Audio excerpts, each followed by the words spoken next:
కుంభరాశి వారికి ఈ యొక్క జ్యేష్ఠమాస పూర్ణిమ బహుళాష్టమి సందర్భంగా ఏడాది తర్వాత బుధ భగవానుడితో రవి మిథున రాశిలో సుక్షేత్రకంగా కలవడం, బుధాదిత్య రాజయోగ కరణం వల్ల ఎలాంటి విధులను పాటించాలో ఈ వీడియోలో సవివరంగా సంపూర్ణంగా తెలుసుకుందాం. కుంభరాశిలో ఏ నక్షత్రాలు వస్తాయి అనగా ధనిష్ట నక్షత్రంలోని 3వ పాదం, 4వ పాదం, శతభిష నక్షత్రంలోని 4 పాదాలు, పూర్వాభాద్ర నక్షత్రంలోని 1, 2, 3 పాదం కలిపితే కుంభరాశి అవ్వడం జరుగుతుంది. చాలామందికి పుట్టినటువంటి కాల సమయంలో డేటా బర్తులు లేనటువంటి కారణం వలన పేరు యొక్క మొదటి అక్షరాన్ని అనుసరిస్తూ ఆ రాశిని తెలుసుకునే ప్రయత్నం చేద్దాం.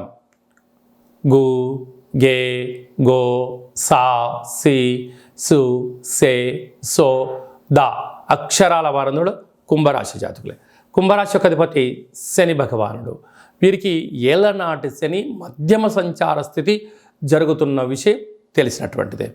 కనుక రాశిలోనే శని భగవానుడు సంచారం చేయడం విచిత్రం ఏమిటనగా కష్టపడి పనిచేయడం కుంభరాశి వారి వంతు, ఫలితాలు అనుభవించడం పక్కవారి వంతు అన్నట్టుగా ఉంటుంది.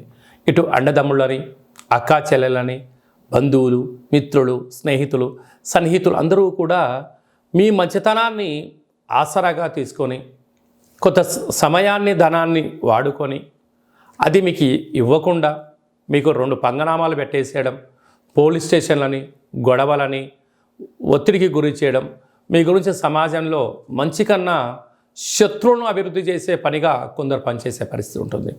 కనుక ఇలాంటి కాల సమయంలో దయచేసి అప్పులు ఇవ్వద్దు, అప్పులు కూడా తెచ్చుకోవద్దు. వీలైనంత వరకు మౌనంగా ఉండండి, ఆధ్యాత్మికంగా ఉండండి, ఆరోగ్యానికి తగు ఇంపార్టెన్స్ ఇచ్చి తీరండి.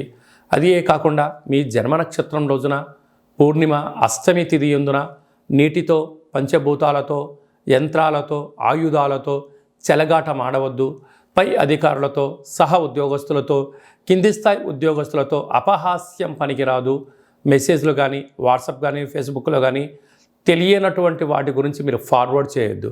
ఏదో ఒక వచ్చింది కదా, నాకు రూపాయల లాభం వస్తుంది కదా అని చెప్పి దాన్ని క్లిక్ చేశారా, సైబర్ నేరానికి మీరే బలి అయిపోవడము, మీ అకౌంట్లో ఖాళీ అయ్యే పరిస్థితి చాలా అధికంగా ఉంటుందని చెప్పి గమనించాలి.